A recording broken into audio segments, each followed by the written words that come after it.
Hello everyone, I am Dr. Pooja, Assistant Professor at Department of English, Gautam Budh Mahila College, and today I am going to present a seminar on critical discourse analysis. This seminar is an assignment for the online refresher course in comparative literature at UGC HRDC Dr. Baba Saheb Ambedkar, Marathwada University, Aurangabad. In this seminar, I am going to talk about critical discourse analysis, which is being used as a method to analyze and understand literary texts and discourses from the last couple of decades. It's a recent development, and when we talk about the term method, it becomes very important to know what a method is and how we interpret method and methodology in the area of analyzing literary texts. So, what is a method? Method is basically the tool that we use to carry on a study or a research. Okay, like when we eat, we use our hands, spoon, fork, we use glass to drink water. So, likewise, depending upon the nature of food that we are consuming, we also choose the tool depending upon the nature of text that we are reading, and we select the method which becomes very important in any part or in the analysis of any work that we want to proceed with. So without using the right method, it becomes very difficult to get the exact result of the research. Not only does it depends upon the target, but it also focuses and depends upon the person who conducts it and the aim behind it. And one such important method which has been intrinsically used in analyzing literary narratives, literary texts and discourses has been discourse analysis. Discourse analysis is the analysis of discourse. What is discourse? Discourse is the use of language in talk or text. And therefore, the study and interpretation of discourses and the use to understand the world and its aspects is what discourse analysis talks about. It includes two studies. First is the study of the relationship between discourse and context, and second is the study of the relationship between discourse and power, which are very intrinsic qualities. Critics like Jorgensen and Philip emphasize on the importance of understanding different knowledge claims and the structure between different discourses to get a comprehensive picture of the working of the social world. Now, after we have known discourse, we have known discourse analysis, my focus is on critical discourse analysis, which is a step ahead of discourse analysis, and what it is. It is actually a method which helps to understand and study the relationship between discourse and power, dominance and social inequality in terms of the people who are involved in it. Therefore, the participants and their discourse becomes very important when we use this method for the analysis. Here is an example from the very famous text by Bama Faustina called Sangati, where she talks about an incident and she presents in the form of this discourse. She says, all our men folk gathered in the front community hall and sat down. The women stood behind them here and there watching. Even the little boys were all seated there. So, she here is talking about, for those viewers of mine who have not read the text, who are unaware of the incident, let me explain that here is an incident which has taken place with a young girl.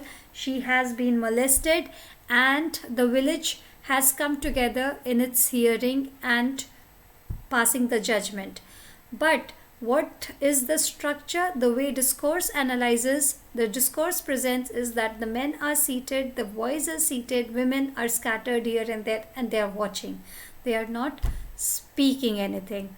So it shows the way gender works out, and therefore, rather than just looking at the discourse structures, this method helps to understand the way social interactions, especially social structures and that of gender, has a interconnected link.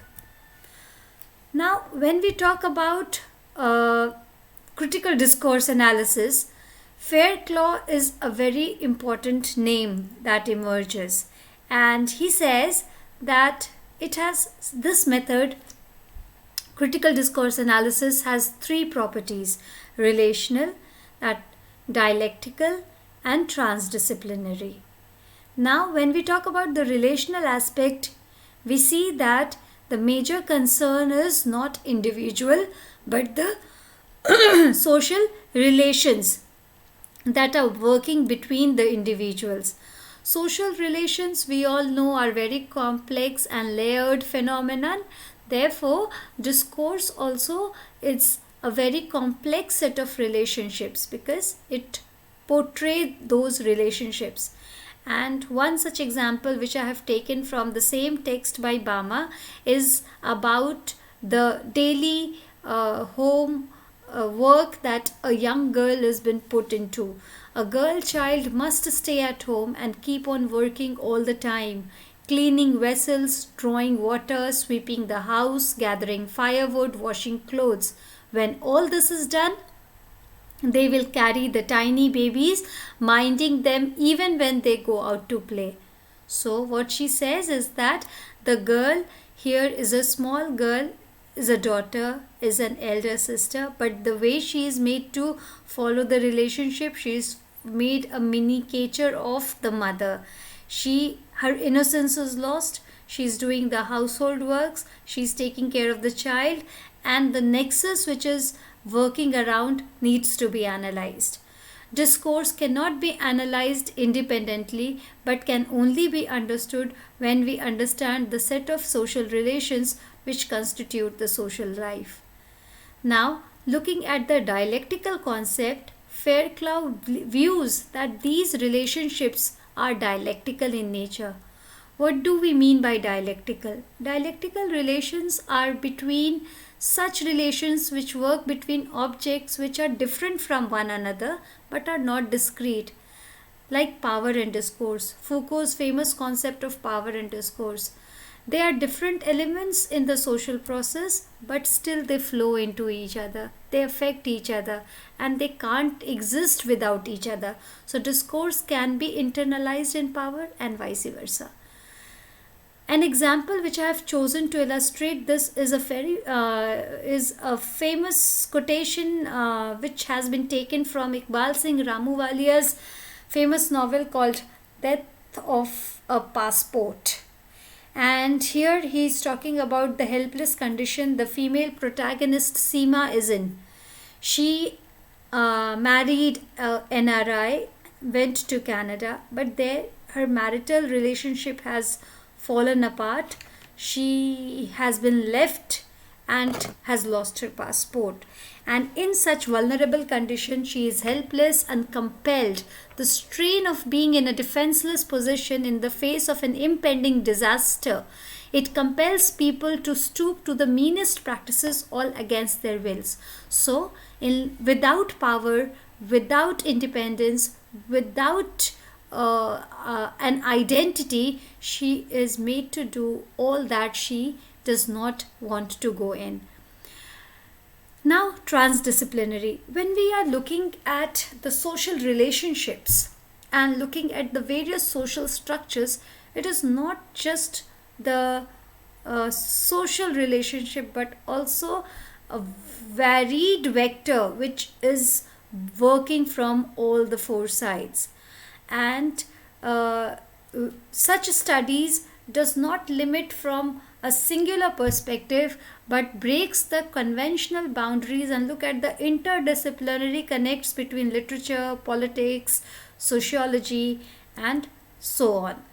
And therefore, critical discourse analysis is an interdisciplinary form of interpretation which Fairclough prefers to call a transdisciplinary form.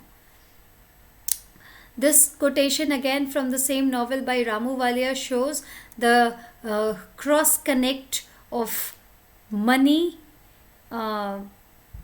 diasporic identity, Indian upbringing, social nexus, all building in one another to show the way identity is formed, to show the way Seema is struggling in a foreign land. Now, after we have known the basic ideas of discourse, discourse analysis, the three important properties of critical discourse analysis, it becomes important to understand as what do we do with CDA? How do we use it? So when we are analyzing a literary text, for example, what we do is we look at the way discourses are emerging. It's not a singular discourse, but there are discourses emerging, and we look at and identify the range of discourse that emerge and how it changes with time. We also see the way they represent events, actions, and social agents. And in the way of identifying these discourses, emergence of the discourses, we also look at the relationship of the discourse, the way it is contested, and the dominance of the person who executes it. Okay. Now, when one discourse becomes predominating, the other one is marginalized, and the different scales on which it is marginalized becomes the next attention, and it shows the various social conditions which marginalizes one discourse and makes the other one predominating. And the whole nexus of not just the discourse, not just the individual, but the conditions which create it becomes important to be analyzed and is analyzed. Therefore, by using critical discourse analysis, we examine the text and address the social wrongs and help to link the micro-analysis of the text to various forms of social, political, and economical linkages of practices and institutions. CDA analyzes the discourses in terms of the categories of social practices, social organizations, and social institutions. And therefore, it aims to produce awareness of the areas of social life and the wrongs which are taking place. I have selected some discourse from the text which help to understand the themes. Firstly, there is a quotation which I have taken from Bharti Mukherjee's Jasmine. See, I have not just focused on the Dalit narratives or on the diasporic narratives, but I have focused on discourses which center around women. So my narratives, the choice of narratives, the sampling which I did was all around women discourses, and it helped me to look at the way women are subjugated and they undergo pain, they are marginalized, and they realize their existence. They start questioning why can't they be the same as the boys of the family, and how long will this pain continue to be? And only when they realize their existence, they resist against it.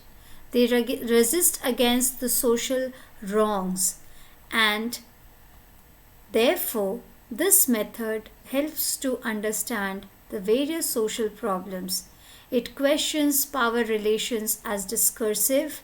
It helps to mediate the link between text and society, trace discourse as a form of social action, and helps to understand, confirm, legitimate the relation of power and dominance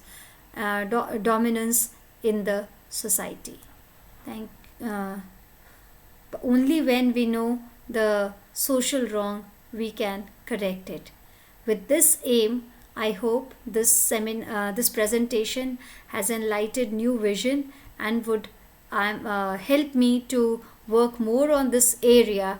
Your comments are welcomed in this seminar. You can post questions